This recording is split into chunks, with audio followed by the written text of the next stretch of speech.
Okay, we will call the Health Insurance and Long-Term Care Issues Committee to order. We will not take a roll. Good morning. I'm West Virginia Delegate Steve Westfall, and I'll be the chair of this meeting today. We will need a motion to waive a quorum. First, second. All in favor say aye. Opposed, nays. Quorum is waived. We also need a motion to approve the November 17, 2022 and February 17, 2023 committee minutes. I need a motion. So moved. Second. All in favor say aye. Aye. The motion is approved. We will start today to continue discussion on NCOIL Biomarker Testing Insurance Coverage Model Act, sponsored by New York Assemblywoman and NCOIL Treasurer Pamela Hunter, and co-sponsored by Minnesota Senator and NCOIL Secretary Paul Uke. You can review the model on the website and on the app and in your binders on page 302. We will not be voting for the model today. We'll be still in the information gathering and development phase. And I think a vote is most likely the summer meeting in July. But before we go any farther, I'll turn this over to Assemblywoman Hunter for a few remarks. So, Assemblywoman Hunter. Good morning. Thank you, Chairman. I am looking forward to continuing the discussion on this model. As many know, I do have a similar model introduced into the New York State Legislature currently. As was noted, we are not voting on this model today, and hopefully will be concluding in July, as we've been having several discussions about this model. And thank you, Senator Utke, for being a co-sponsor. I think this shows that this bill does have bipartisan support. This model is consumer-oriented, and it struck a chord similarly and has been enacted in Arizona, Illinois, Louisiana, Rhode Island, and introduced in California, Minnesota, as I said, here in my home state of New York, Ohio, and Washington. I want to just make mention, because there may be some confusion, although that has not been communicated to me, that this model is really focused, intended to deal only with post-diagnosis to determine the most effective treatment options. So we're not just talking about just having testing at any time. I'm always open to opinions, and if there are any options to make changes, language changes, please make sure you forward them to myself or send them to the NCOIL folks and we'll take a look at them. We want to make sure that this is the best, strongest models possible that you can bring back to your states. And I appreciate you allowing me to speak, Mr. Chairman. Thank you, Assemblywoman Hunter. Okay, today with us, if I butcher anybody's name, I apologize up front. So, Adair Crichton of California Health Benefits Review Program, and Dr. Scott Lippman, Distinguished Professor of Medicine, Association of Vice Chancellor of Cancer Research at UC San Diego. We will hold all questions until we both are finished. And Adair, will you please go ahead? Great. Can everyone hear me okay?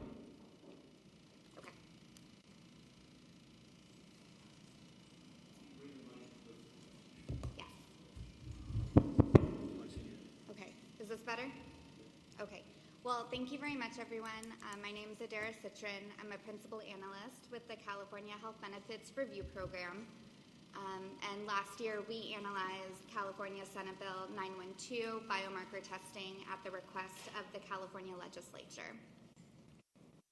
So today, I'll just give a quick overview of who CHBRP is, a little bit about the bill we analyzed, key deliverables and findings, what happened to the legislation, and then a couple of thoughts wrapping it up.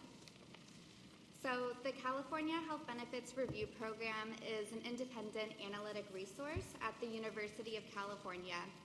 We provide multidisciplinary, evidence-based, and nonpartisan analysis at the request of the California legislature. We do not make recommendations about legislation or bill language, and we conduct our analyses within 60 days, usually before the policy committees hear the legislation. Our charge really is to provide a holistic view of potential impacts of legislation. We start with a policy context and also a layperson's interpretation of the bill language. We provide background on the impacted test treatments or services, a review of the medical effectiveness based on peer-reviewed and published literature. So this is, does the test treatment or service work? We look at benefit coverage, both baseline benefit coverage and how the legislation would result in changing benefit coverage, and then any potential cost impacts. So increases in utilization, changes in premiums, and potential cost savings. And then we wrap it up with an overview of public health impacts for the California population for whom this bill would impact. So SB 912 biomarker testing, it was introduced in early 2022, and really it would have required coverage of biomarker testing for the purposes of diagnosis, treatment, and appropriate management or ongoing management of an enrollee's disease or condition. The key thing here is that it only would have required coverage for biomarker testing as supported by medical and scientific evidence. And the bill language includes several definitions of what medical and scientific evidence is. It includes label indications from the FDA or an indicated test for an FDA-approved medication, national coverage determinations from Medicare, as well as nationally recognized clinical practice guidelines and consensus statements. The definition also includes definitions of biomarker and biomarker testing, and the definition of biomarker is really similar to the FDA's definition. The definitions encompass a vast array of biomarkers and biomarker tests, and these definitions really encompass traditional biomarker tests, such as white blood cell counts, and ranging to biomarkers for genetic variations, and could potentially use whole genome sequencing. So traditionally with CHBRP's analytic approach, so as I mentioned before, we're looking at medical effectiveness, benefit coverage, and changes in utilization. And when we started to look into biomarker testing, we identified more than 500 biomarker tests that would likely fall under the purview of SB 912. We excluded some of the more traditional biomarker tests like white blood cell count, so this is really more advanced biomarker testing. And within our 60-day timeline, it just wasn't feasible to provide analysis on 500 different biomarker tests. So we adopted a modified approach and we examined biomarker testing generally. So I want to acknowledge that there could be gaps in our analysis, but because the world of biomarker testing is so broad, we really weren't able to drill down more specifically. So to review the clinical practice guidelines that are out there, there are so many clinical practice guidelines that would be included in the definition of SB 912. And without doing a side-by-side comparison of every single clinical practice guideline, it's really hard to tell, are all of these guidelines in agreement? Do they conflict with each other? There are a wide array of diseases and conditions for which biomarker testing is appropriate. And also, a biomarker test can be used for multiple purposes. So for example, the BRCA gene for breast and ovarian cancer, it's commonly performed for screening purposes. It can also be performed when someone is diagnosed to help guide treatment decisions. So as I said before, we looked at benefit coverage really broadly, and generally what we heard from health insurance carriers in California is that if biomarker testing is supported by medical and scientific evidence, they cover it. Now, that's not to say there aren't other barriers to coverage. So prior authorization requirements may be in place for some biomarker tests. Carriers can also vary in which clinical practice guidelines they use. Some develop internal guidelines, some purchase external guidelines, and some rely heavily on externally published guidelines. So SB 912, it could result in some change to benefit coverage, but likely it's at the margins and doesn't represent a substantial change in benefit coverage.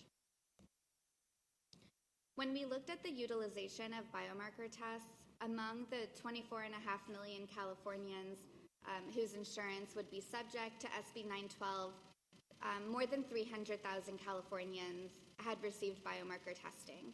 And the cost of the biomarker test, it really ranges, and there's some differences between the cost for commercial enrollees and those enrolled in the Medicaid program.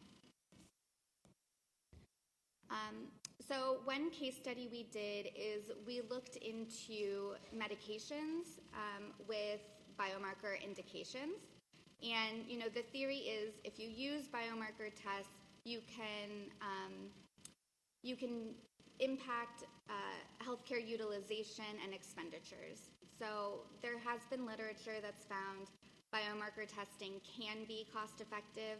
If you identify the best treatment from the onset, you could avoid putting someone through unnecessary treatments or less effective treatments. So there are some medications that require or indicate that biomarker testing should be performed prior to use. But then there are other medications that say this medication is associated with these biomarker tests, but testing is not routinely performed for those medications. So the number of users who use the medications far exceeds the number of users who receive biomarker testing who are using these medications. So there's clearly a mismatch somewhere.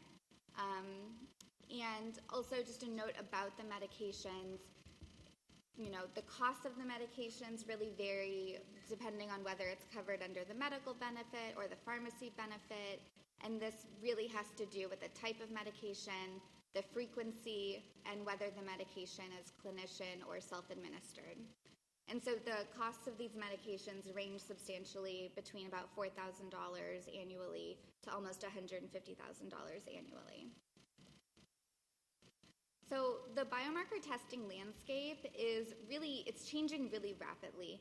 New biomarkers are being identified, tested, and approved for clinical use, every year. New medications or therapies with biomarker indications are also being identified and released under FDA approval. And then the reasons for biomarker testing, it really does vary, depending on screening purposes, what treatments are available, and also enrollee characteristics. There is literature out there that indicates there are disparities in biomarker testing by race and ethnicity, age, and socioeconomic status. And one of the big things that I want to highlight is that, there are some substantial clinical barriers to whether patients receive biomarker testing.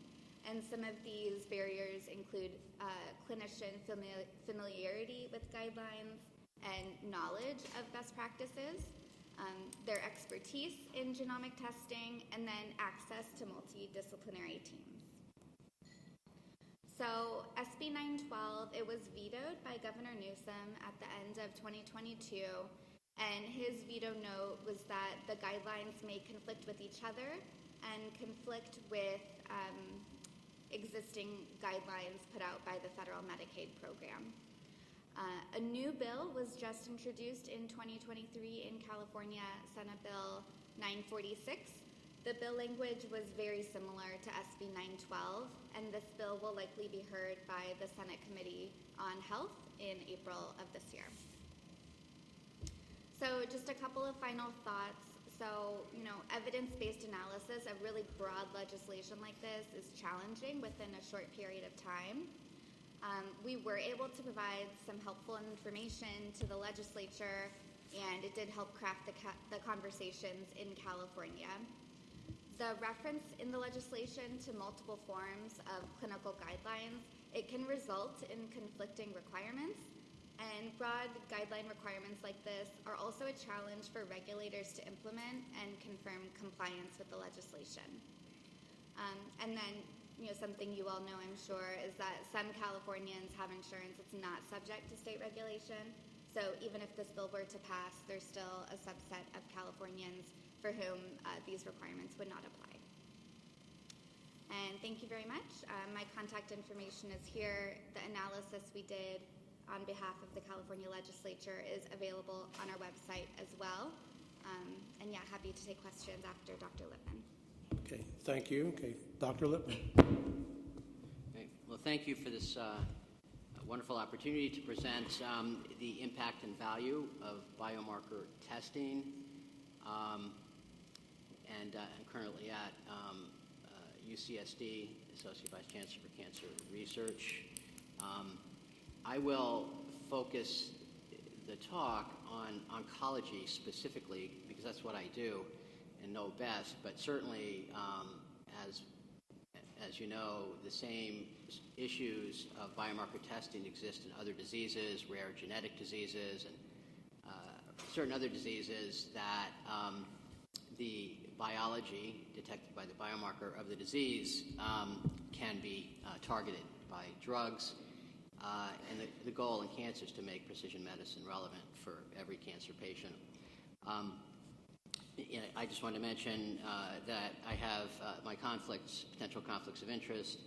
I'm a co-founder of IO9 and on the scientific advisory board of Biological Dynamics and Sympto Health, but I will not discuss any off-label usage. So, precision cancer medicine, so I'll show you, has a profound impact on patient survival. There are two components to precision medicine: genomic testing, biomarker testing, and then matching drugs targeting the actionable genomic alterations that the biomarker testing can detect. And show you some recent data, but it's become recently very aware, the field is very aware of this so-called gap in genomic testing. Genomic testing in cancer is the single most important factor in treating cancer patients. And when I mentioned recently, there was actually a perspective in the New England Journal of Medicine about 3-4 months ago that actually was entitled "Closing the Gap in Genomic Testing." It was the first time we understood the magnitude of the problem. We always knew that biomarker testing and uptake wasn't perfect, but this was a very sobering study of 38,000 patients in the United States, and I'll show you those data. Really stunning findings in terms of genomic testing, the gap was much larger in various underserved communities.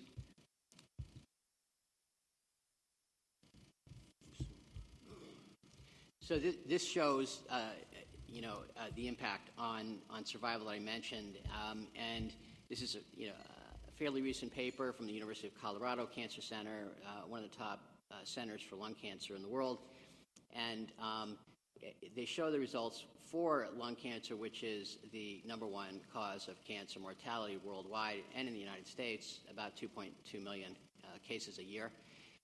And just to orient you to this, this is the way we plot outcome often in cancer, with overall survival on the vertical axis, the percentage, and the time the patients are alive on the x-axis. So if you look at the top white curve, this is the outcome of, again, this is real patient data, large numbers, that had genomic testing and matching drugs.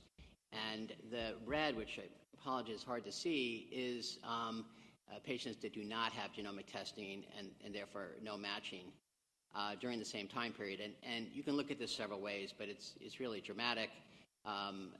Patients that get genomic testing and match drugs, 60% of the patients were alive at 5 years, compared to 2% in unmatched patients.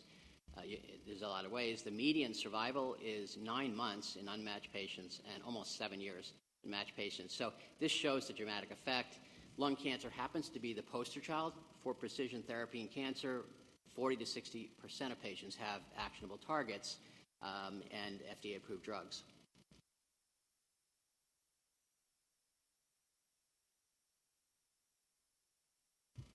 All right, thank you. So these are the data from that large New England Journal report that I mentioned, and the data are that only 20%, actually 22%, of cancer patients in the United States ever receive FDA-approved companion diagnostics. So we're talking about recommendations in the package insert for the drug. It really allows the drug to be given, and yet 20%, 1 in 5 patients in the United States. I can tell you these figures are much worse in some other countries and certain underserved populations in this country. Biomarker legislation will go a long way to changing this.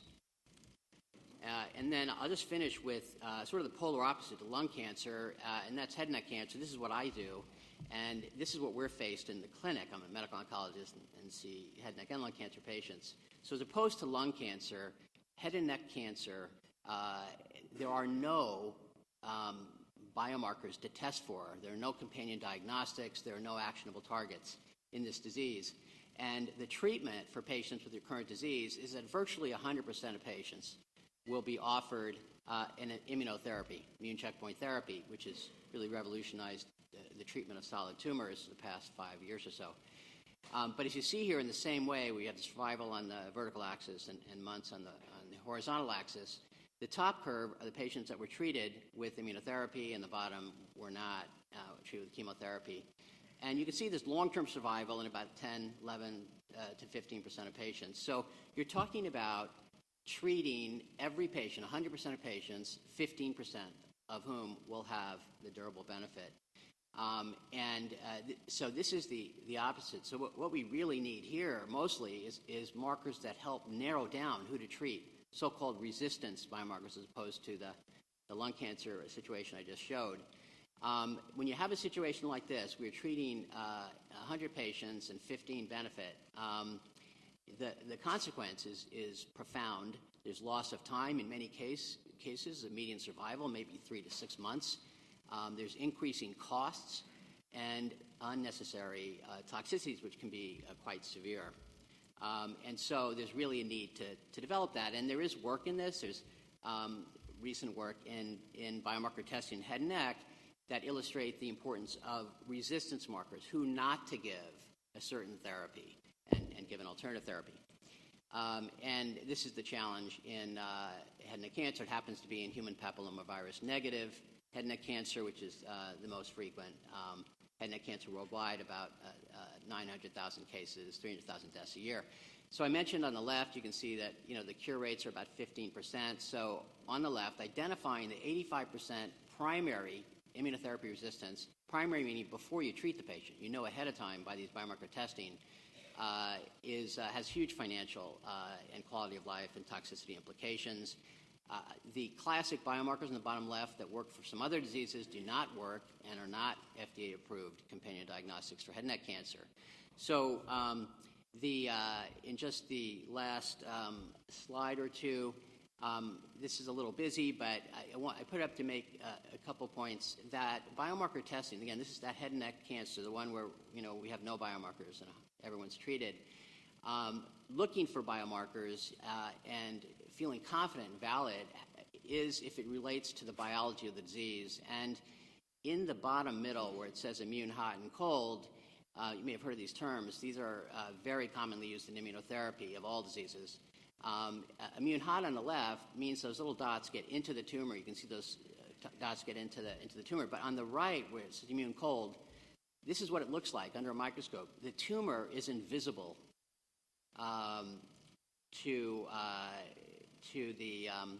to your immune cells. So your cytotoxic cells that attack and kill tumors cannot see immune cold tumors. And there's a lot of ways that happens, one of which involves a chromosomal alteration, loss of a region of the short arm of chromosome 9, so-called 9p. And I won't go into detail here other than to make the point that when you look for new biomarkers, it's a very active field, you want to be sure it ties to the mechanism of immunotherapy efficacy. Immunotherapy virtually never works in tumors that are immune cold. And then in the last slide, you can just see on the right, I picked a bad color with the red curves, but the Kaplan-Meier curves on the right are just meant to show that the idea that when we talk about biomarker testing in precision therapy, we're talking about biomarkers that predict the benefit or resistance of a certain class of drugs. Not all drugs, not all situations, very specific to that drug. And that's the difference actually between prognostic and predictive biomarkers. So predictive biomarkers are like this. And you can see on the right that patients that are treated with immunotherapy do very poorly in red if they have this deletion of a region of chromosome 9, whereas on the left, when the patients with the same disease are treated with chemotherapy, not with immunotherapy, the curves overlap. So this is a classic example of a predictive biomarker. So I'll stop here, and thank you very much for your attention and this opportunity, and happy to answer any questions.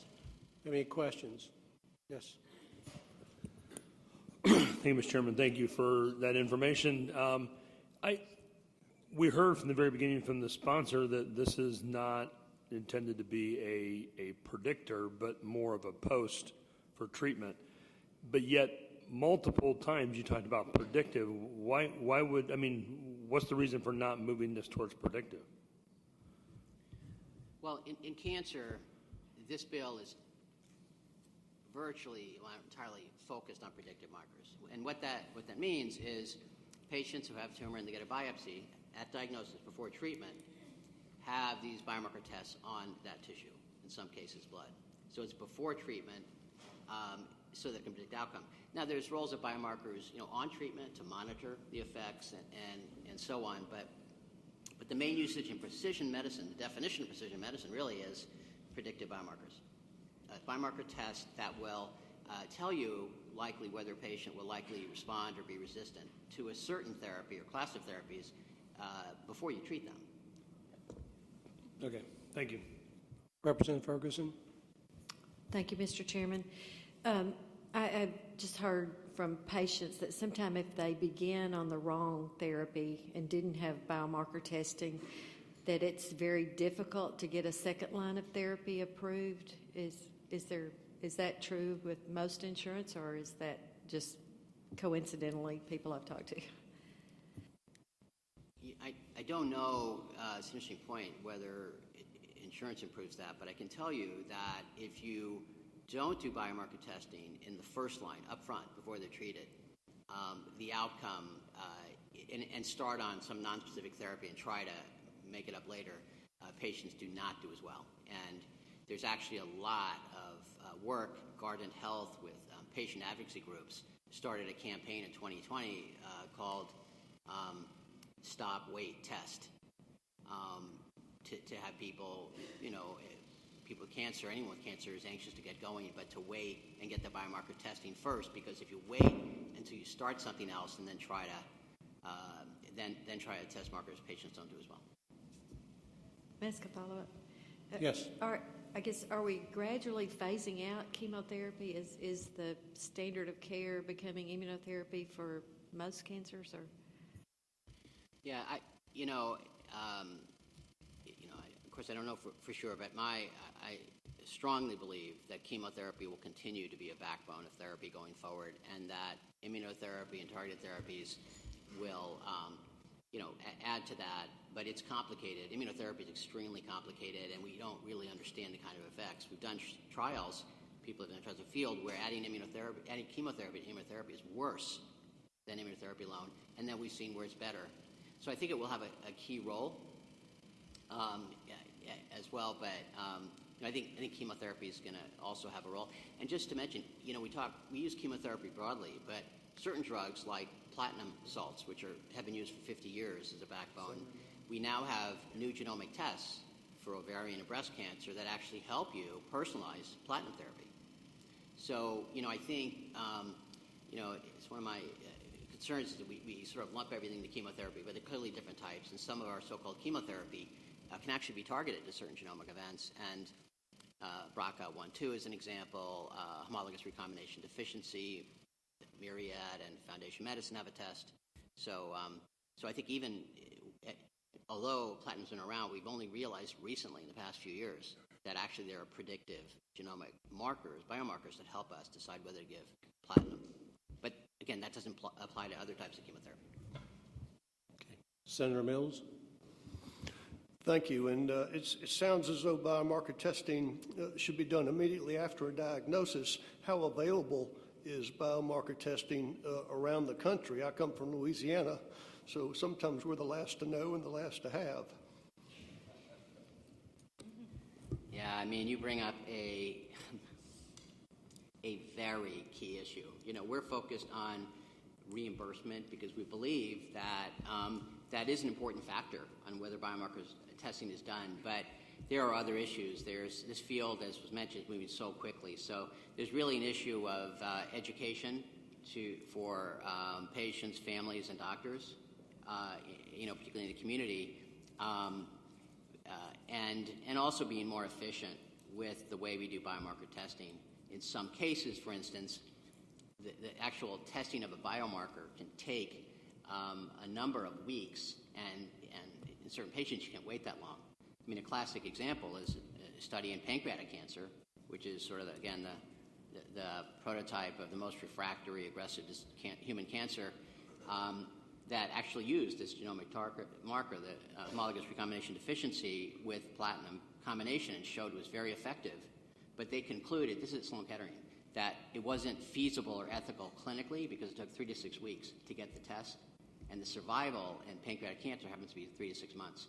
So you bring up the fact that there are a number of issues that account for these very low uptakes, but you know, you try to take one at a time, and you know, there are educational programs and different things, but we do think that the cost has certainly has an effect on whether the test is ordered. Representative Rogers. Thank you.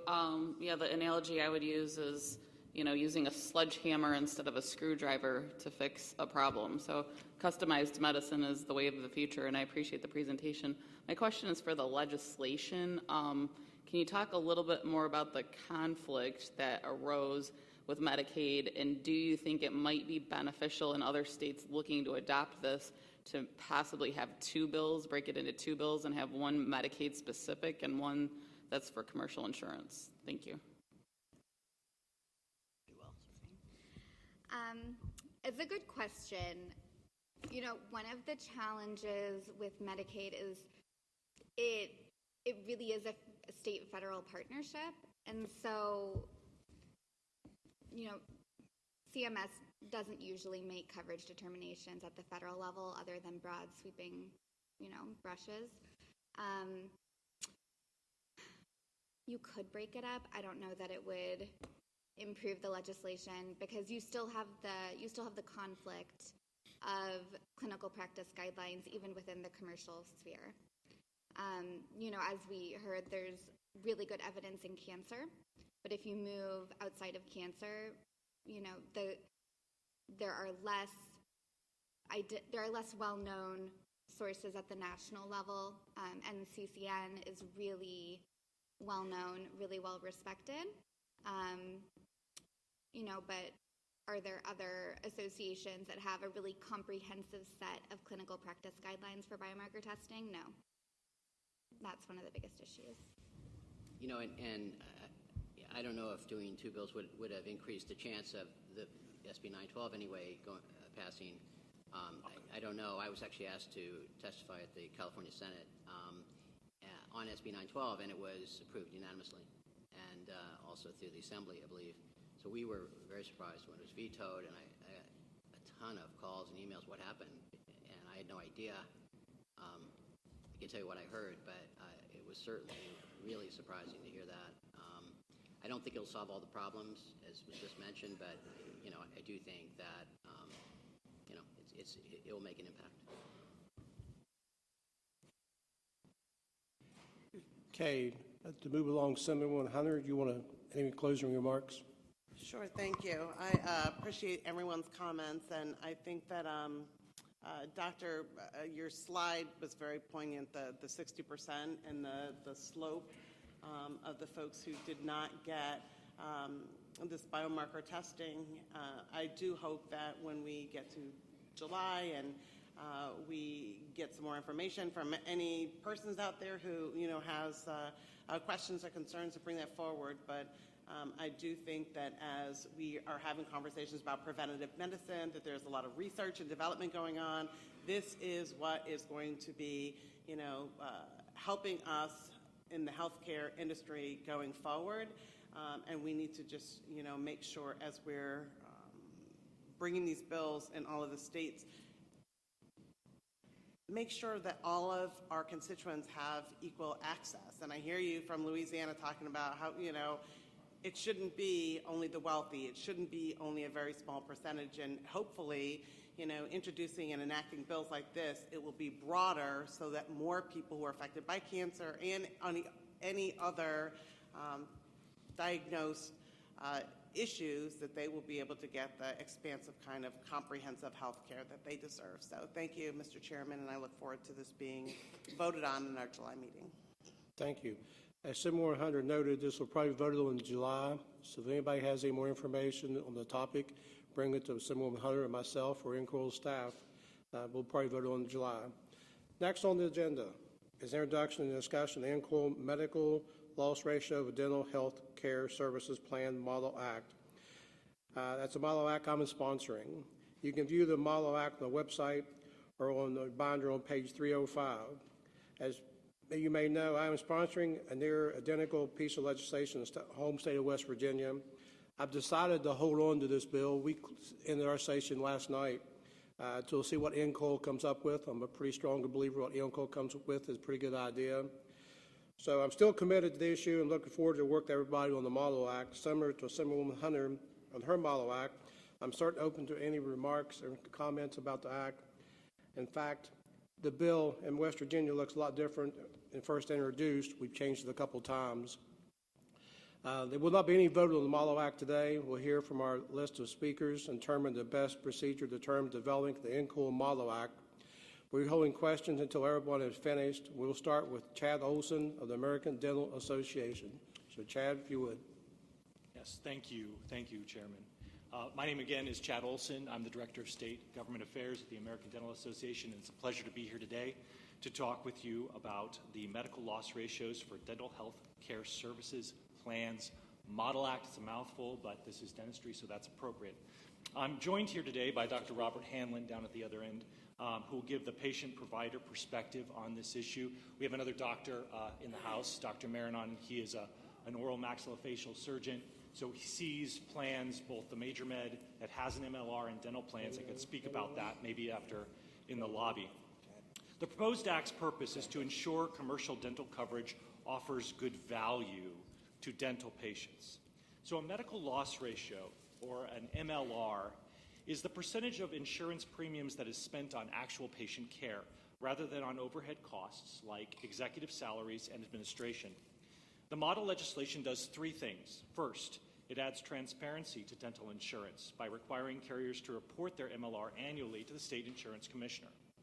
Second, it sets a minimum standard for dental insurance MLR at 85%. In other words, dental insurance carriers would have to spend at least 85 cents of every dollar they collect in premium on patient care. And finally, if a carrier does not meet the 85% threshold, they will be required to refund the difference to covered patients and groups. This is a policy that has been successfully, you may know this, implemented on medical insurance, and many dental insurers already report maintaining an MLR at or above the standard. Dentists and patients agree on this, and this standard is important for dental insurance. So if you haven't heard, in fact, in last November, there was a ballot initiative on this very issue in the state of Massachusetts, and it was approved by voters by an overwhelming 72%. And so just to show you how once voters were educated on this issue, they came that way in a big way. And we'll go into that a little bit more later. I expect you will hear from dental insurers that they cannot possibly meet a minimum dental MLR, that it will drive them out of business or out of states that pass this law. My contention would be that there's nothing further from the truth. First, this policy has been in place for 10 years for major medical insurance, and insurers continue to be profitable, as we well know. Second, many dental insurers already meet the MLR standards being included in these laws. This policy is something to nudge them in the right direction. So you will also hear from the dental insurers that this policy will force them to raise premiums. This bill does not require insurers to raise premiums, and insurers have other options to choose from, including making operations more efficient rather than ask patients for more money. Now, you may have heard, actually, Mr. Albom speak about changing to being more electronic communication to patients. That's one way, and how much savings that would be. That's one way to save money. MLR would encourage the plans to engage in that kind of activity. Because most consumers do not have the freedom to switch carriers, this is not an issue that can simply be left to the free market without additional protections for consumers. Most people get their dental insurance through their employers. The only way to protect patients is to ensure that all dental insurance maintains good value. And finally, I want to be very clear that MLR is not a partisan issue. The ballot initiative in Massachusetts had a win margin of 8 points higher than the Democrat candidate for governor. At least 10 states to date in this session have seen bills filed with Republicans and Democrats, red or blue states, if you will.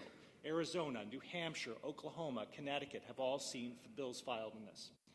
During COVID, dental insurers continued to collect premium without having to pay out for patient care.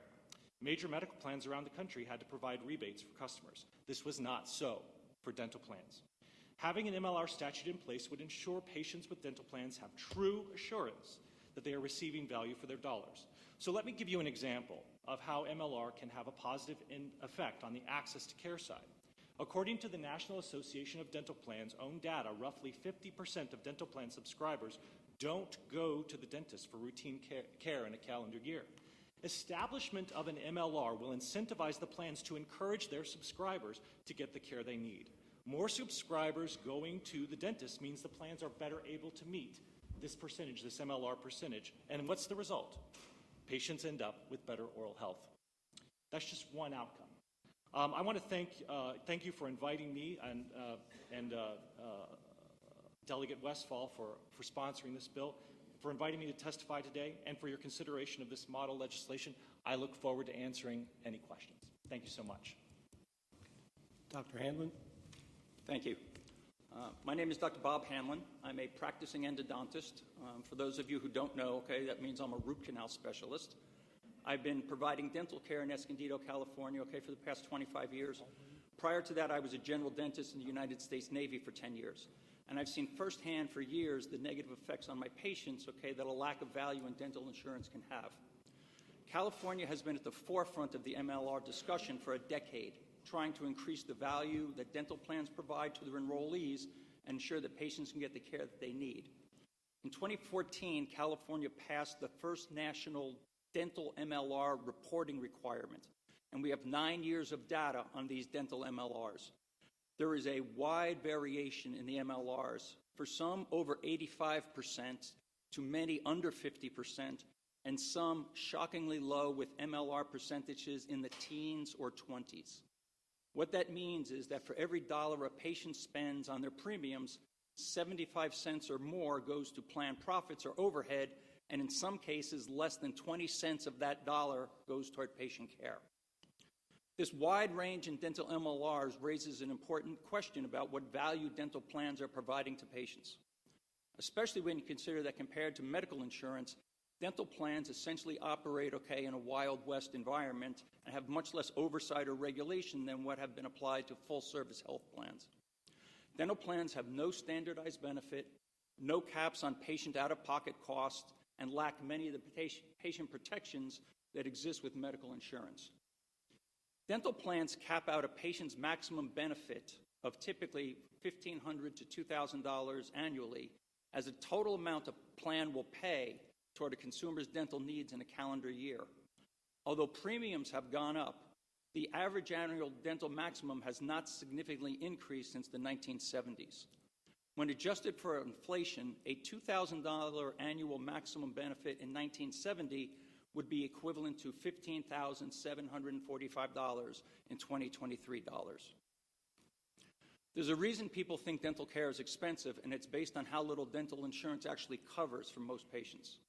Because I provide a major restorative service, many of my patients are shocked when they realize how little their dental plan will pay towards the treatment, or that their actual annual maximum comes nowhere near close to covering the cost of their total care. When patients need it the most, dental insurance still leaves them on the hook for the majority of the cost. One of the big lessons for me during and after the pandemic is the number of patients I saw who deferred or delayed dental treatment.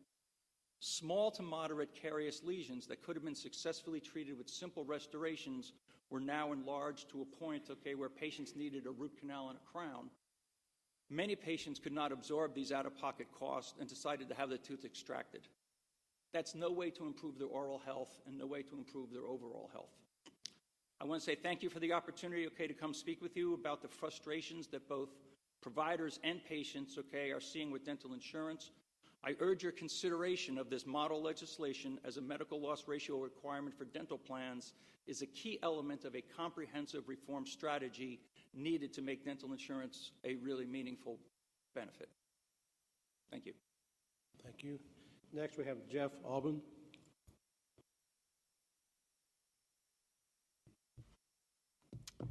Thank you very much for this opportunity to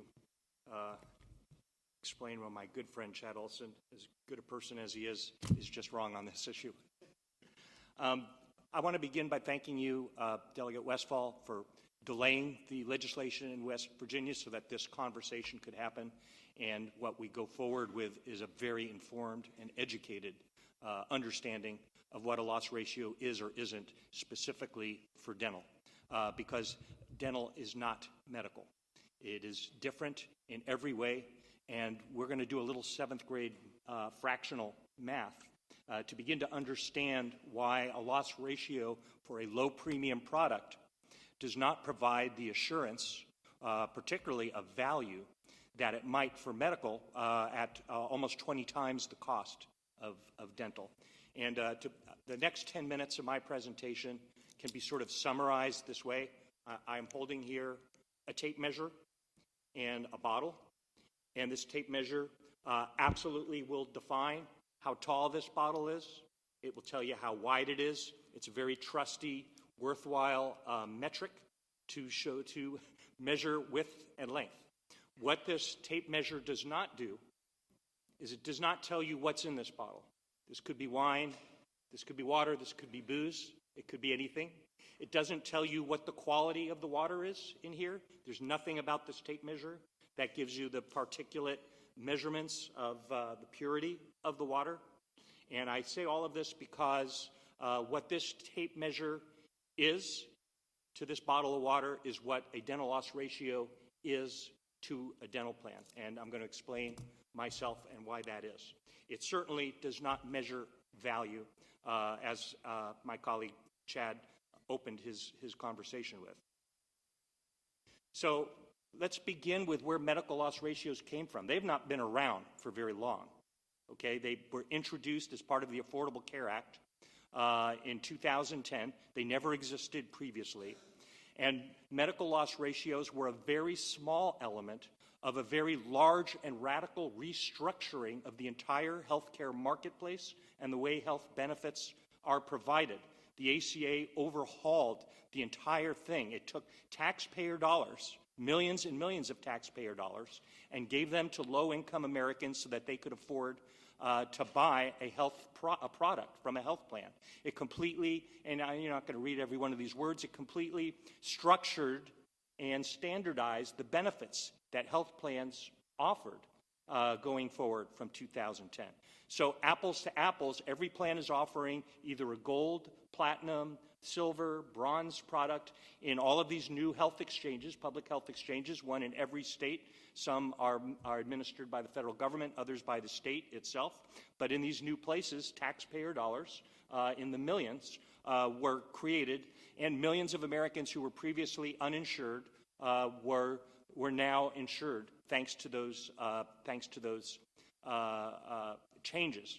And what the medical loss ratio did was it was a way of providing some accountability for health plans who are all offering the same product across the board, but different carriers, to ensure that when you compare their price and you look at their administration, it's patients who are getting the majority of those dollars in terms of care, et cetera. None of this happened for dental. Dental is not an essential health benefit. There's no such thing as essential dental benefits except for children under the ACA. So this really is a solution in search of a problem. Dental carriers are not making excessive profits. I know what my plan makes, and I know what my colleagues make. And if you even just go to Google and ask what is average net profit for a dental insurer, it's somewhere between 2.5 and 3 cents for every premium dollar that's charged. I don't know a lot of businesses that can exist or do exist for 2.5 to 3 cents, but the very low net profit is predicated on high volume and take-up of dental in the dental benefits marketplace. Now, we don't have any problem with take-up from large companies, and when you look at these loss ratio numbers I'm going to show you I believe it's the next slide, actually it's 2 slides down from here, what you'll see is that the many dental plans offered to large employers come in at 85, 88, even 90%. Sure, no problem, as others have referred to other dental plans here. But the people who don't have dental, there's 50 million Americans without dental insurance today. There's another 20 or so million who I would say marginally have dental insurance. And I say marginally not because their plan is bad, but because it depends on them spending their own money without the benefit of a group benefit manager, without the benefit of a company that's sponsoring those benefits. They're paying their own money. And the fact that whether they're going to continue to buy that dental plan year after year depends entirely on its cost. And it's the cost of dental benefits that I am worried about if this approach goes forward. And I'll explain that why.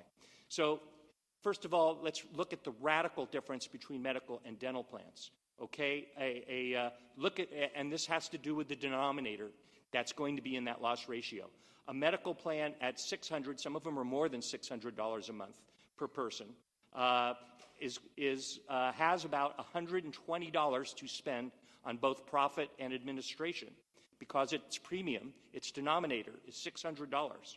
The average dental plan can run anywhere between $15 and $50 per person per month, and at let's just take 25 as being a medium average premium for dental plans, and you see you only at 85% you only have $5 a month, and if you lower it to 70%, because I've heard people say, well, let's just lower the number, would you accept it then?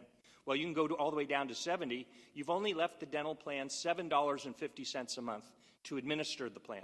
And remember, the profit's only 2%. So we give up profit, not that that would be very smart, and still not come anywhere near close to having the amount of dollars that are necessary to administer a dental plan.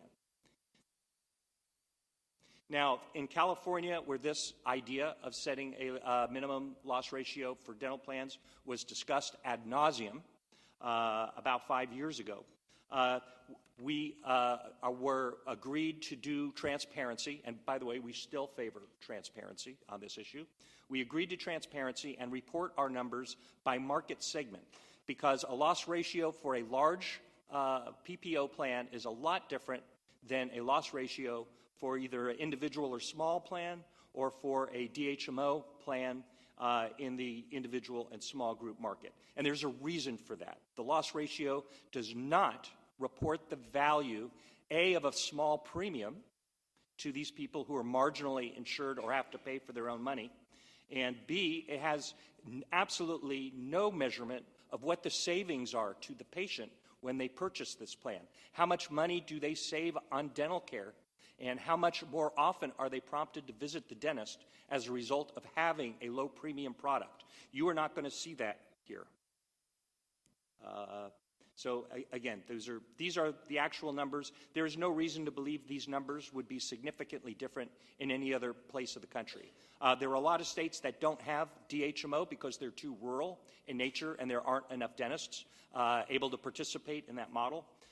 By the way, another aspect of DHMO is loss ratio doesn't capture the amount of patient care that is paid for in these services, because the dentist actually performs services for which the dental plan doesn't pay, but the dentist is collecting a monthly capitation amount that allows them to do better in subsequent years as the patient's health gets better and better. So patients are receiving a lot more than what is shown in this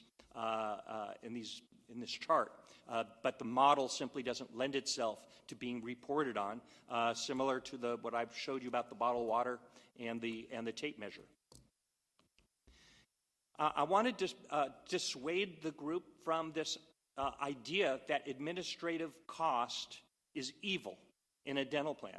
What do we do with what we spend on administration? We make our call centers faster. We pay our dentists faster. We offer more online services so that patients can see what their costs will be beforehand and understand their benefits. We manage the utilization of these benefits to make sure that the services that they're being offered are the services they actually need and are in accordance with professional standards. We have all these compliance issues, the same ones as the medical. This is not the Wild West. Dental plans are regulated to the teeth in every state where I am, and I've been here 30 years. We have to comply with almost every regulation and bill that's been passed for health plans. We are generally not accepted from most healthcare legislation. Certainly we have to run an appeal and grievance process, so a dentist has somewhere to go if he doesn't like the way he or she doesn't like the way we've adjudicated the claim. We have quality management programs. We have to pay a broker or we won't sell the darn thing in the first place. And that broker commission, by the way, takes up a greater percentage of premium because our premium is so low than it does for medical plan. So medical plans did not face the same fallout of having to put broker premium in the administrative pile when they report on these loss ratios. If I were a broker, I would be really concerned about this issue because that's going to be one of the first things dental plans are going to have to cut if they're going to have to try and get their numbers up. I've already mentioned all state laws, but I really wanted to call attention to two things here. The quality management program, which ensures and protects the patient, and also it cuts down on fraud, waste, and abuse, which happen quite a bit in dentistry. I hate to say it, but there is a small minority of dentists who greatly affect the overall cost and price of dentistry because they are not practicing to the standard.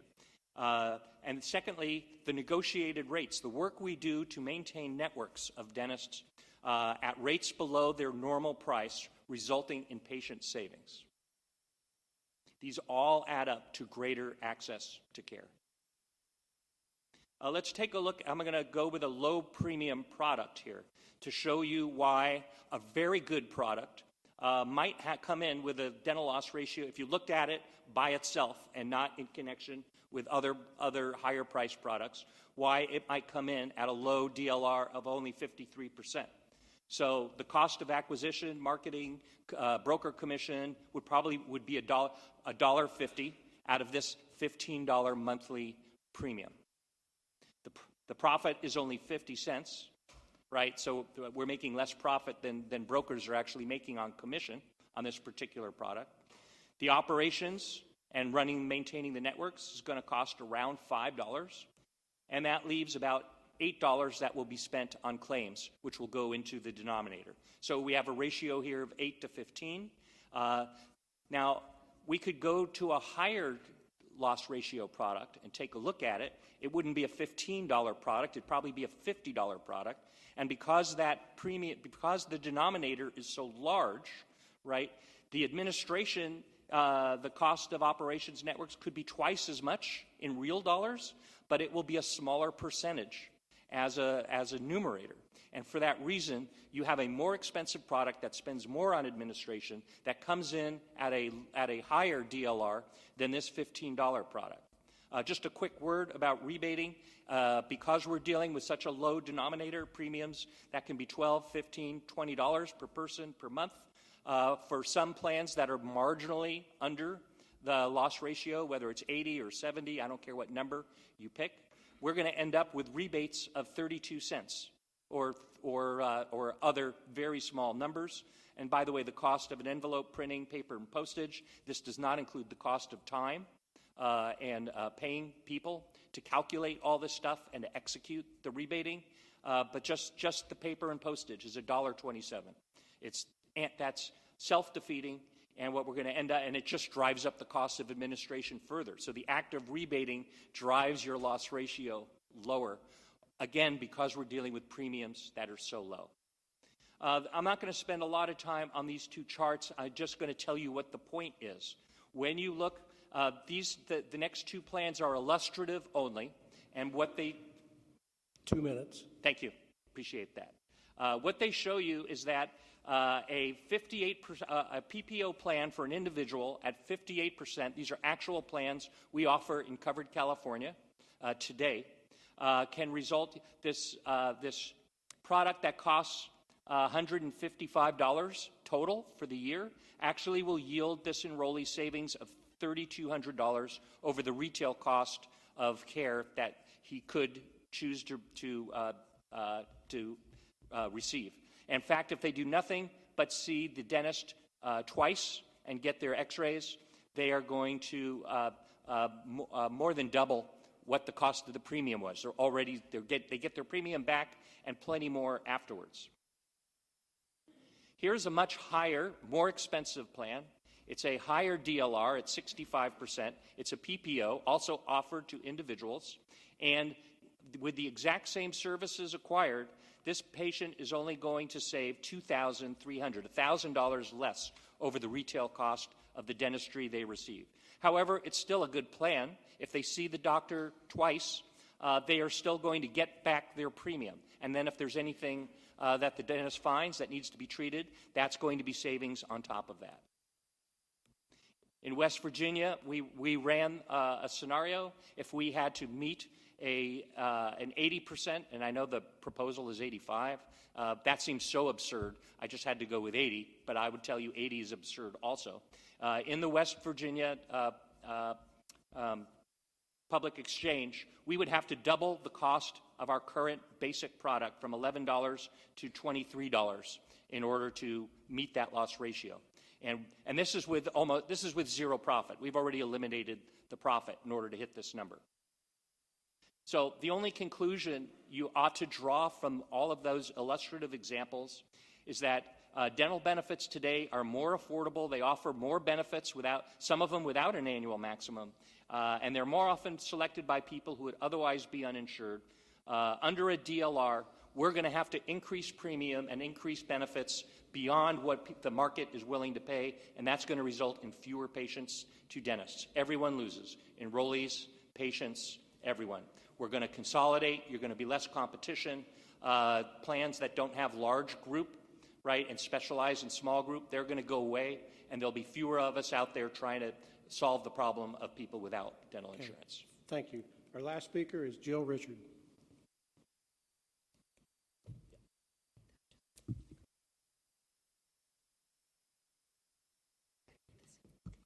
Thank you very much, Mr. Chair, committee members. My name is Jill Rickard, and I am a Regional Vice President for the American Council of Life Insurers.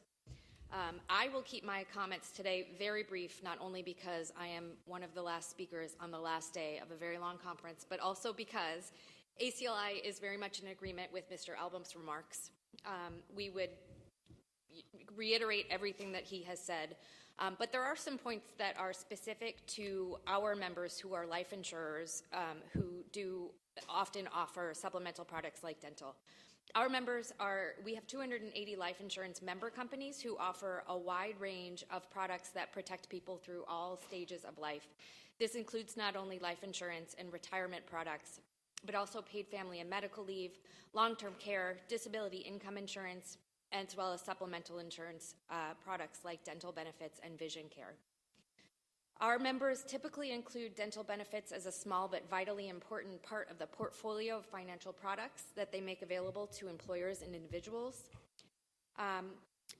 Imposing a loss ratio on dental plans, as Mr. Album presented, will not equate with more dental care and will decrease the affordability or the availability of affordable dental coverage. Families without dental insurance are less likely, as he said, to visit a dentist for regular cleanings and preventative exams, which increases the chance not only for poor oral health, but overall health outcomes. First, with respect to life insurance companies, there are complexities to the financial reporting, solvency requirements, and administrative and delivery functions of life insurers versus their health and dental insurance counterparts. We would request that these be carefully considered in any loss ratio or financial reporting public policy discussions. Life insurers must build and maintain reserves differently from health and dental only carriers because of the different nature of their risk. As you all know, unlike health and dental claims that tend to be paid closer to the issue date of the policy, life insurance claims are usually larger and also paid many years after a policy is issued. Because of this, life insurers report their financial solvency using a formula and forms that are different from health and dental insurance. We are finding this to be a problem in Massachusetts, where the ballot initiative did not recognize the differences. So life insurers risk being put at a disadvantage, which will increase the cascade of bad outcomes. Importantly, as Mr. Album touched upon, there is a huge variation in costs of administration between large group, small group, and individual plans. It is more difficult to administer a loss ratio the smaller a group gets, as there obviously are fewer economies of scale and other points that go into the calculation of administration. My second point is that life insurers rely heavily upon brokers and agents to present a package of financial protection products to employers. Dental insurance, as I mentioned, is a small but important part of this package because of its high demand. Imposing a loss ratio on dental will make it difficult for life insurers and all dental insurers to compensate their brokers for their important services, not only in selling the products, but in educating employers and individuals about their dental coverage choices and servicing the products they choose. And there aren't insurance exchanges or navigators, at least in most states, to replace these vital agent and broker services. And these brokers and agents are people who make their living in your communities, selling insurance, and they contribute to local economies, so this is an important consideration. And then finally, I'll reiterate that we agree with Mr. Elbum that there are better ways to address this issue.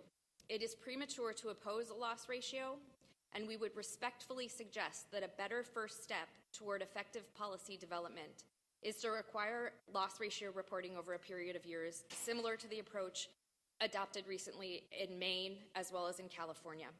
Allow the regulator to review fulsome reporting and identify any outliers, and then empower it to conduct remediation if necessary for those outliers.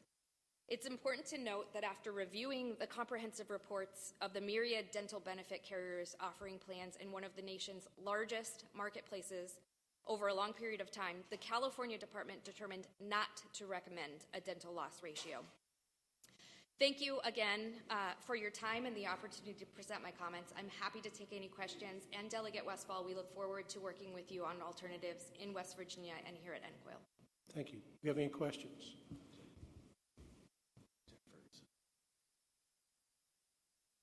Representative Ferguson. Thank you. And in full disclosure, I'm a retired dentist. But I mean, to Mr. Allen's point, they are very different than medical plans. Medical plans have unlimited lifetime and annual maximums. Dental plans actually cover very little in terms of services. To your point, the value of a dental plan for a patient is the negotiated rate, that instead of paying what I charge, you're paying a reduced allowable amount. So I don't think it's unreasonable to have a medical loss ratio in a dental plan when dental plans actually are not covering much dental care. I mean, I have dental insurance, and it has an annual maximum of $5,000 or $6,000. Dental plans cover exactly what the people who purchase us ask us to cover. I would love nothing more than to sell you a dental plan that covers 100% of all the services that that your patient needs over the course of the year. And the price of that dental plan is unacceptable to corporate America, and it's not what they're willing to purchase.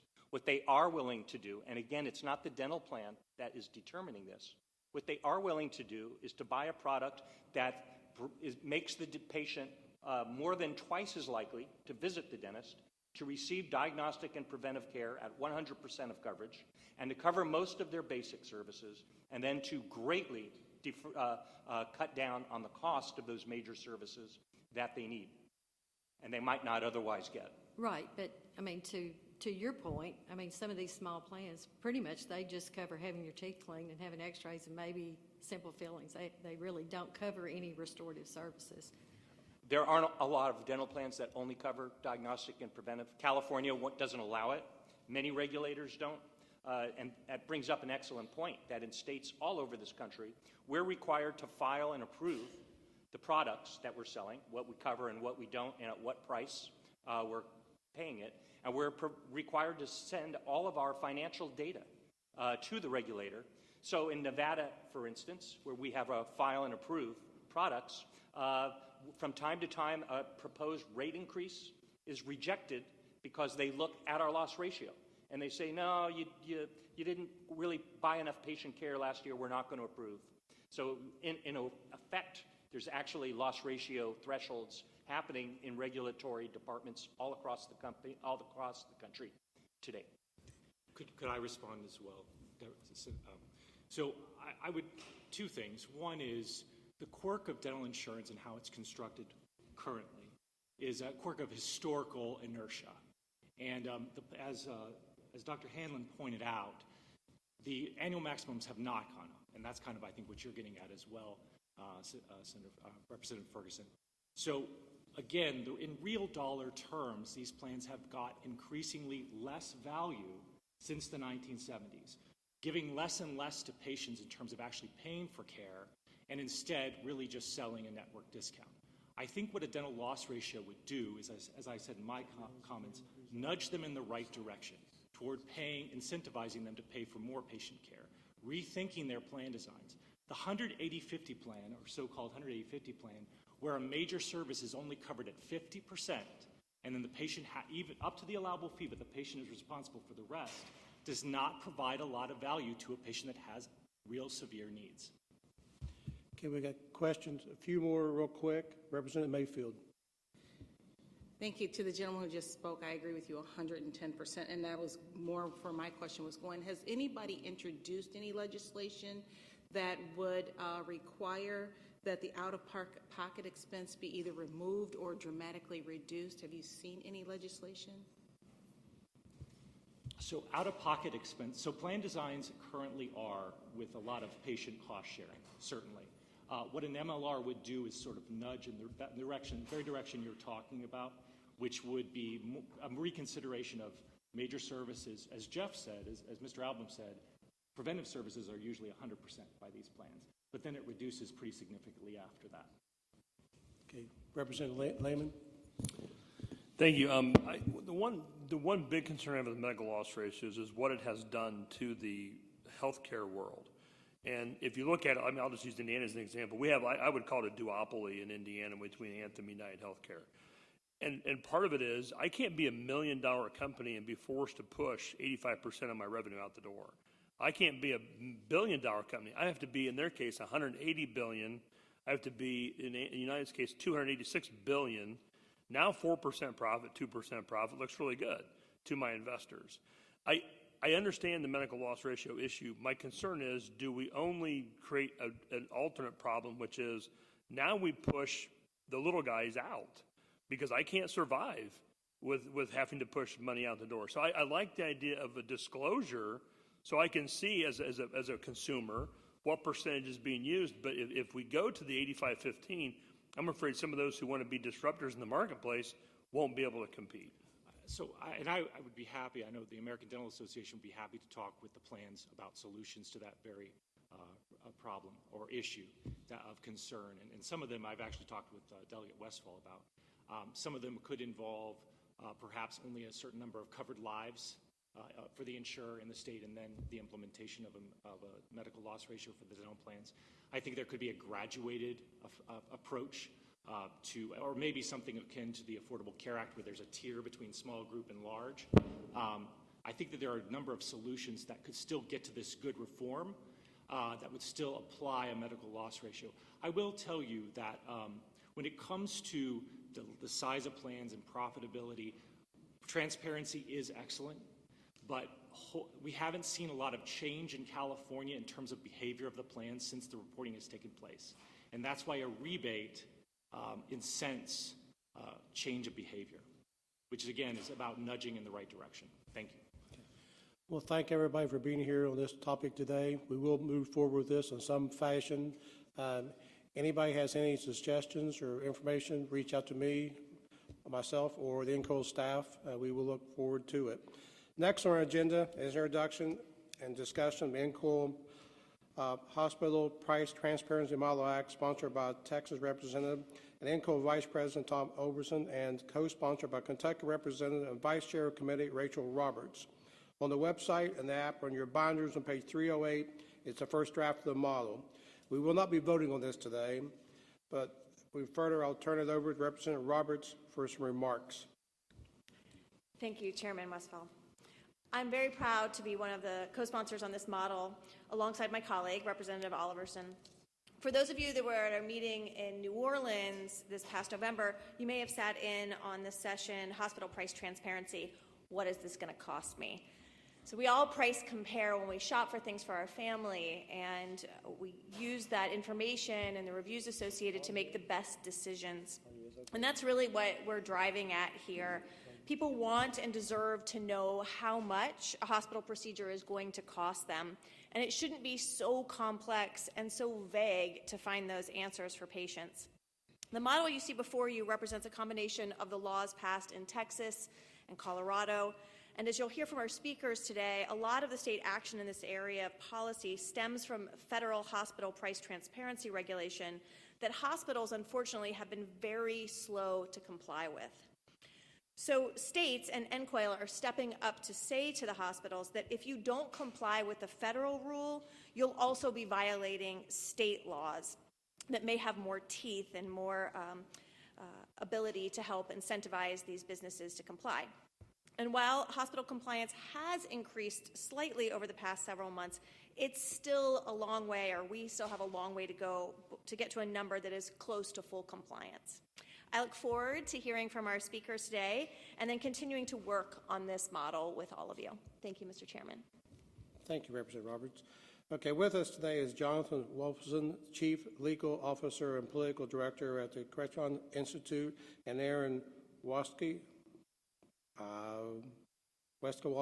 Vice President, Policy Research Analyst, and Strategist of the American Hospital Association, AHH. We will hold questions until the end, so Jonathan, will you please go ahead?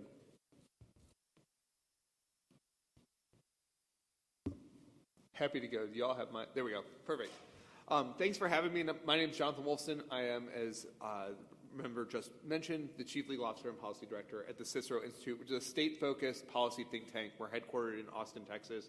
And our objective is to design entrepreneurial solutions to the toughest public policy problems. And so we've been talking a lot at Cicero about how to take price transparency that members like Representative Roberts and others have been talking about and really making it useful for patients. So I'm going to take kind of the next step and just talk about why price transparency really matters to our patients and the communities that we live in. And so the promise of price transparency, as Representative Roberts already mentioned, is that patients will know how much care is going to cost before they show up.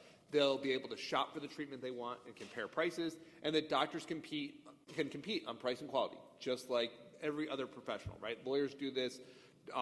Dentists even are doing this. There's lots of people who do this, lots of complicated marketplaces where these things exist, and this has been the promise of price transparency.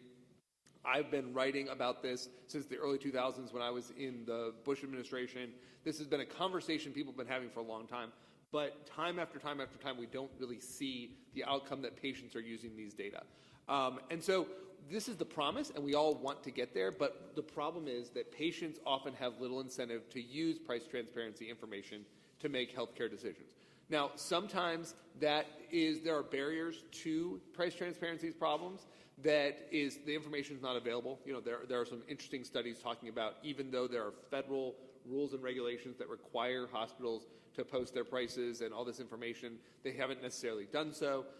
There's obviously a fight over how much of that has happened, but it does appear that there's a lot of data that are not available that when I was at the Trump administration writing some of those price transparency rules, the expectation was would be currently produced.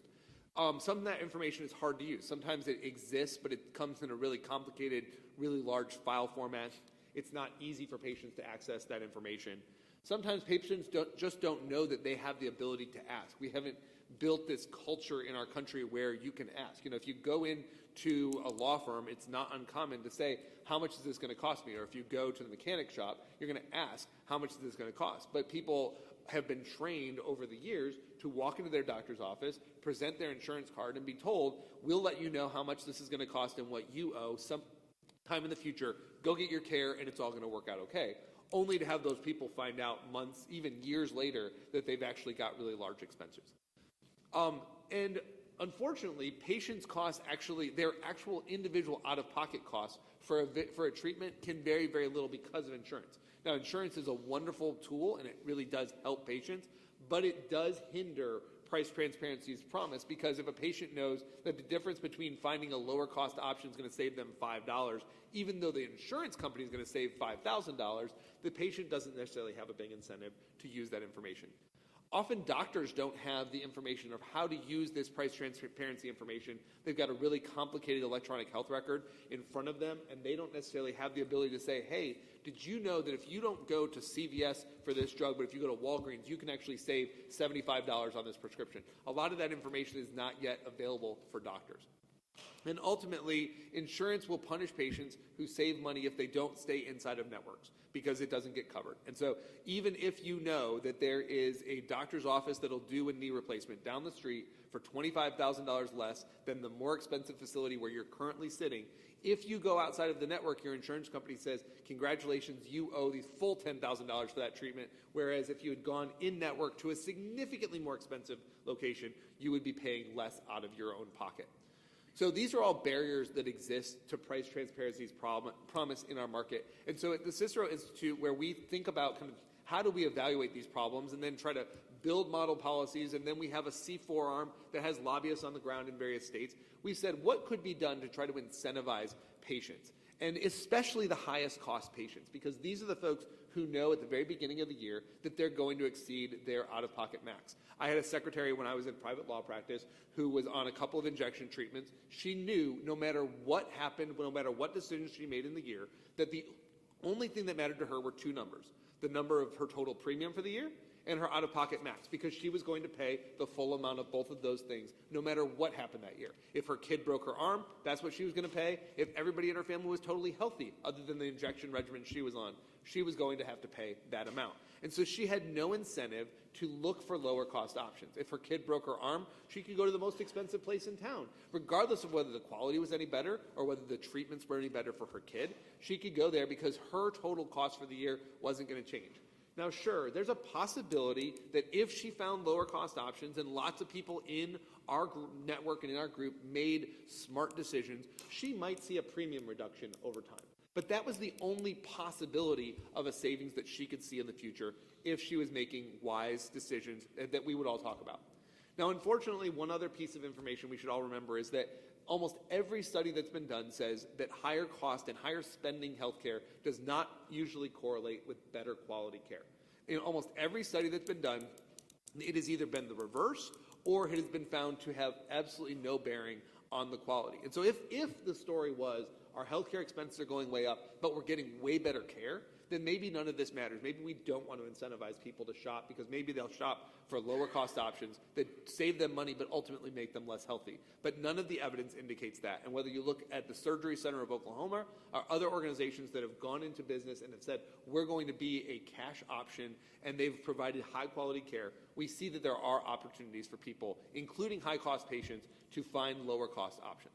So our Patients' Right to Save proposal has three specific prongs. The first is to require cash rate disclosures for all shoppable services. So this is not going to be emergency heart attack treatments, but cash rate disclosures from all providers. This would not just be as the federal rules with hospitals, but this would be all providers. So if you have a doctor's office, you would need to provide the cash rate disclosures for the treatments that you offer at your facility. Secondly, we say that any patient who finds a lower cost direct pay price then the lowest negotiated rate from their insurance company can go to any provider, pay the cash price for that treatment, whether that doctor is in or out of network, and that the insurance company would then be required to provide deductible credit for that treatment. And then finally, for those patients who exceed their deductible, they not only get those expenses if they find that lower cost out of network option or in network option at a cash direct pay price. If they find that lower cost option, they not only get it counted toward their out-of-pocket maximum, but they also get a cost share savings with the insurance company. So go back to that knee replacement. If somebody finds a knee replacement for $10,000 less at a direct pay price, again, in or out of network, then the insurance company would get $5,000 of extra profit, and the patient would get to take that extra $5,000. So if we go back to my secretary, now she would have an incentive to go and find a lower cost injection facility that's going to offer her a cash option because she pays cash. She gets reimbursed by her insurance company, not just for the cost she expended if it's in excess of her out-of-pocket maximum, but she's also going to have the opportunity to have a savings sharings with the insurance company. So what are the benefits if this policy were to go into effect? First of all, providers would save time and money on paperwork. As we've already discussed a little bit, and as we all know from talking to doctors, a huge chunk of doctors' time and resources are spent not on providing care, but on having interactions with insurance companies, seeing whether things are in network, having a fight over that. All of those things move outside of the doctor's office because the patient can get pre-authorization and then you move straight ahead. You don't have to go back and forth for the doctors and the insurance companies. Second, patients are free to visit the best providers at the best price. If they have a next-door neighbor who got a great treatment, but that doctor happens to be outside of their network, if that doctor offers a direct pay price, they have that option. Patients have the opportunity to save money, and it's not going to cost the insurance companies any extra money either. The highest cost patients will indeed, as I already mentioned, have the highest incentive to shop for care because they, under the current system, have zero incentive to do it. If you give them some sort of cash savings option of sharing that savings with the insurance company, they'll have an incentive to shop. And insurance have an incentive to encourage shopping because, especially for those patients at the higher echelon where there's that cost savings, if this is worded correctly, it would not, and I'm going to go to the medical loss ratio because that's what we've just been talking about, it would not have to count against the medical loss ratio as far as administration. It could count toward care costs. And so this is a way for insurance companies to actually make additional money counted toward care, but in encouraging the market to move toward a functioning marketplace, just like we see in so many other areas of the market. So the bottom line is that Patients' Right to Save incentivizes patients to make price transparency work by rewarding patients who shop for lower cost, high quality care will reduce healthcare spending, reduce premiums, and empower the patients to build a marketplace like we all say that we really want in healthcare. So with that, I really appreciate everyone's attention and the opportunity to come and talk today. I'm happy to talk here, any questions folks have, as well as to talk to folks afterward about anything you would like to hear about this policy or other healthcare policies that we've developed at the Cicero Institute. Thank you. Thank you. Next is Aaron. If you can keep the 10 minutes, we have time for discussion if possible. We are running late and people do have some flights to catch. So thank you. Sure, will do. Can folks hear me? Great. I'm Aaron Wazlowski. I'm the Vice President for Policy Research, Analytics, and Strategy at the American Hospital Association. So today I'd like to cover a couple things. I want to just provide some background on exactly what the federal requirements are around transparency and also level set as to where hospitals actually are in complying with those rules. And I think that's important in terms of entertaining state-level requirements as well. First, the AHA's position on transparency. Our number one priority is pursuing price transparency efforts that actually help patients access clear and accurate cost estimates when they're preparing for hospital care. We also support streamlining price transparency requirements, as you'll see in my slides. Even at the federal level, there's a fairly complex web of federal transparency requirements. So important to understand that when contemplating state requirements on top of those federal requirements. We're going to continue to work with hospitals and with CMS on improving compliance, and as you'll see, compliance has actually come quite a long way in the 2 years that the requirements have been in place at the federal level. And I do want to just sort of address there has been a lot of coverage of hospital compliance, and CMS has actually helped clear the record recently in terms of saying where hospitals are at in terms of compliance. Hospitals are generally much further along than some organizations have claimed. So first, at the federal level, again, on January 1st, 2021, hospitals were required to comply with the new hospital transparency rule. The key component of that is that they're required to post machine-readable files of 5 standard charges: gross charges, payer-specific negotiated rates, de-identified minimum and maximum negotiated rates, and discounted cash rates. They're also required to provide patients with either an out-of-pocket cost estimator tool or payer-specific negotiated rates for at least 300 shoppable services. So, obviously, the rates that payers pay hospitals are highly complex, as these various requirements outline. There typically isn't a single standard rate for a single standard service. It can be driven by a number of factors. Some services are bundled. Some rates are affected by the overall volume of care, and obviously the number of services and the acuity of care can play a role in those rates as well. So it's highly complex. In addition to those federal requirements, the No Surprises Act requires hospitals and providers to share good faith estimates with uninsured self-pay patients for most scheduled services. And the No Surprises Act also includes a provision for advanced explanations of benefits that insurers will be required to provide to enrollees. That implementation of that is still pending. There's additional rulemaking coming on that, but hospitals are going to have to provide good faith estimates to health insurers for them to operationalize that policy as well. So again, this sort of highlights the fact that patients face a range of sources when pursuing pricing information. Some of this information, as I noted, with all those standard charges and the good faith estimate, and eventually the advanced explanation of benefits, have a number of different rates, and they really depend on the circumstances. So consumers are potentially faced with complex and even conflicting information that doesn't necessarily apply to their specific care scenario. Again, they have access to the machine-readable files, which by design are not consumer-friendly. They will have access to either the hospital's online patient cost estimator or the list of shoppable services, and again, those eventual advanced explanation of benefits and good faith estimate. And that is in addition to whatever state-level policies may exist that direct patients to a variety of other price estimating tools. So it's a fairly complicated matrix of pricing information. So it's important to keep that in mind, especially if the end goal is to actually provide patients with clear information about pricing. So in terms of implementation considerations, hospitals have been working towards providing more accurate estimates. I'll just note that that implementation date of January 1st, 2021 came at the height of the pandemic, in the middle of a surge, so not optimal timing in terms of when to implement an entirely new administrative requirement. So admittedly, hospitals got off to a slow start. They were managing surges, managing vaccine administration in 2021. A lot was happening at that period in time. And these requirements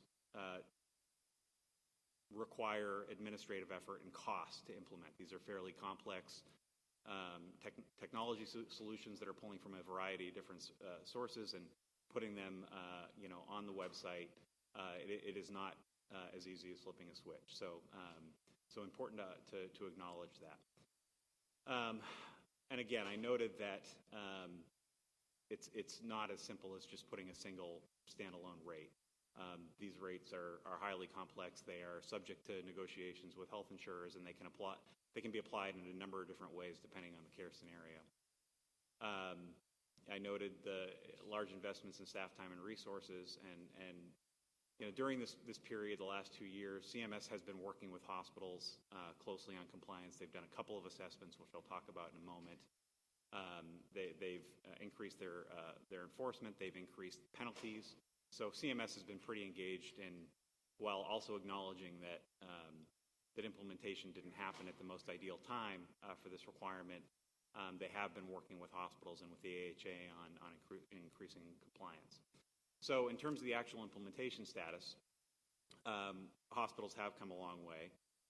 Just last month, CMS issued the results of their second compliance assessment, and what they found was that in the key categories of compliance, hospitals have made really tremendous progress. On the machine-readable file requirement, the first assessment they did for 2021, they found that 30% of hospitals were in compliance. In 2022, that number was 82%. The consumer-friendly display website assessment criteria in 2021, 66% of hospitals were in compliance. That number is also at 82%. And across both requirements, the consumer-friendly and the machine-readable requirements, CMS found that in 2022, 70% of hospitals were in compliance compared to 27%. So that demonstrates real progress over just 2 years of implementation. So there's no reason to suspect that won't continue into the future. CMS noted when they released those assessment requirements that they're going to continue their enforcement efforts, ramp them up. As I noted, they've already increased the penalties for noncompliance. They're also going to look at streamlining reporting and improving enforcement. So again, important to note that CMS is, in addition to hospitals, just working through implementation of a new requirement, CMS is also ramping up. So important to acknowledge that, especially as states are contemplating adding additional enforcement mechanisms on top of what CMS is doing.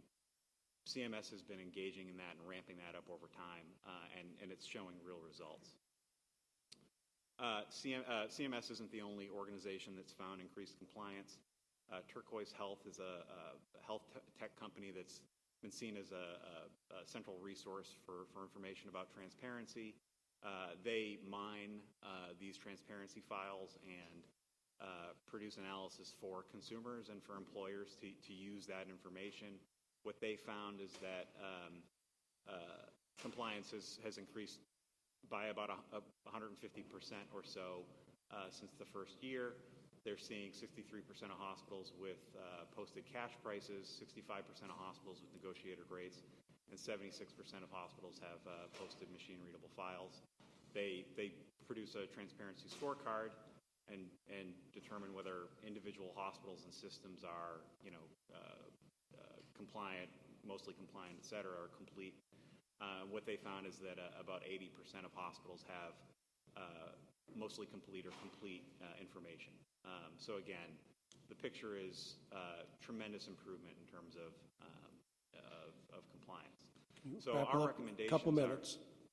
I'm wrapping up. So our recommendations are to all policymakers, whether at the federal or the state level, is to first of all understand that what requirements exist and have a focus on reviewing and streamlining those existing transparency policies so as not to increase patient confusion and also to minimize unnecessary regulatory burden on providers. We'd like to see folks continue to take an eye towards taking a patient-centered approach, and we'd also like to see folks look at other ways of streamlining the billing and patient financial experience process in ways that look at things like prior authorization, denials, delays in care, and that sort of thing. So there are a lot of opportunities for streamlining here. Thank you. Any brief questions for Representative Roberts? Just really quickly, as a provider myself, I just want to also say, as people are crafting legislation in this space, we absolutely need transparency. I appreciate you outlining the federal requirements that we already have, but we want to also make sure that we're looking at quality. So when you, for example, look at a really complex thing like spine surgery, you don't want to just go with the lowest price, and there's a lot of things to consider, including outcomes, including safety, including infection control rates. So it's a really tricky thing when you're looking at price. What does price mean? So, thanks. Senator Mills. Thank you. And this is obviously important. We've talked about it several years now. And we are making progress. And as a legislator, I'm trying to be patient. But we're a long ways from where we need to be, where a common person could actually use a tool and understand what they're potentially looking at in terms of exposure. But I guess my biggest concern is it realistic for us to expect that we're going to have an effect long-term on pricing and the equality of those pricings? If a procedure is the same one hospital to another, but the list price is $60,000 at one and $25,000 at another, are we going to be able to, with public pressure or with disclosure, to bring those numbers down to and ultimately affect the cost of health care in America, or are we dreaming? I'll take a first stab at that. So I'll be honest, I think we are skeptical as to whether or not these transparency efforts are really going to drive down costs. I think where transparency can have the most biggest impact is in terms of arming patients with understanding what their actual out-of-pocket costs are going to be. Whether or not they actually drive down costs, I think I don't think that there's a tremendous amount of research to show that that's going to happen in healthcare because of how complex pricing and services are. I was afraid that was the answer. So I'll take a slightly contradictory view. We've seen LASIK quality go way up, prices go way down. Things that people are allowed to be part of the market instead of the insurance kind of being the main driver of the market has worked. And we've seen those costs go down, and we're seeing kind of the opposite in veterinary because now people are getting veterinary insurance and the cost of veterinary is going up. I mean, in some ways, the medical loss ratio, I'm not taking a position on but like that on the federal level for health insurance has just caused everybody to say, well, it's cheaper for me as the insurance company. I can make more money as an insurance company if I let the prices go up because my medical loss ratio allows me to do it. I mean, there are some interesting arguments. I think that if people have incentives to do it, and I absolutely agree with you, Representative, quality needs to be part of these conversations. But if patients are given that information and they're incentivized financially to make these decisions, we can bend those cost curves. Well, I think we've got to stay the course and surely not giving up. But it's going to be a long-term process, and I want CMS and I want the Hospital Association to stay on top of this and report to us on an annual basis. Thank you. Okay, Representative Roberts, you'd like closing remarks? Thank you all so much for this conversation today. I'll go back, if I may, for just a moment to your comment about the quality. So a really good example, and not necessarily completely to be layered over this conversation today, but if you haven't had a chance, colleagues, I'd invite you to look at civic.org through Colorado at CIVHC. They have a really great marketplace in Colorado that lets you shop for, say, for instance, a knee MRI. And it will show you, I just did it while we were sitting here. So if I live in Aspen, Colorado, and I need an MRI, I can go to Aspen Valley Hospital. It's $2,600. If I'm willing to drive 3 hours to Denver, that MRI is $220. There's still going to be additional costs for the radiologists who read it and all of those things. But that's a pretty big amount of information and power for me as a consumer to have in that way. So, I think this is a great conversation. We all want to make sure that our consumers, our clients, the customers have as much information as possible to make the best decisions for themselves, but also to keep our overall healthcare costs down. So thank you again for keeping this conversation going. I look forward to our next conversation around this, hopefully very soon. Okay. Well, thank everyone. We will continue discussion of this model. And if any questions on the topic or would like to provide information, please contact myself, Representative Roberts, or NCOIL staff. Last on our agenda, in consideration readopts the NCOIL Pharmacy Benefit Management Model Act. A copy of the act is on page 329 in your binder. Per NCOIL bylaws, all model acts must be readopted every 5 years or they sunset. As a request, we discussed this model in interims meetings agenda last month, the purpose of soliciting any feedback before we voted today. We didn't hear any comments during the interim meeting, and neither or I, myself or the NCOIL staff received any comments on the model since then. Accordingly, I entertain a motion to readopt the Model Act. Do we have a motion? Vote. A second? Second. All in favor say aye. All opposed? The Model Act is adopted. If we have any more business for the committee, if there's no more business for the committee, before we adjourn, I want to thank all our guests for being here today. And also, we'll have a 2-minute break before we take up the executive committee meeting. A lot of folks are getting in the airport, but we have a 2-minute break. I need a motion to adjourn. Second. We are adjourned. Thanks, everybody.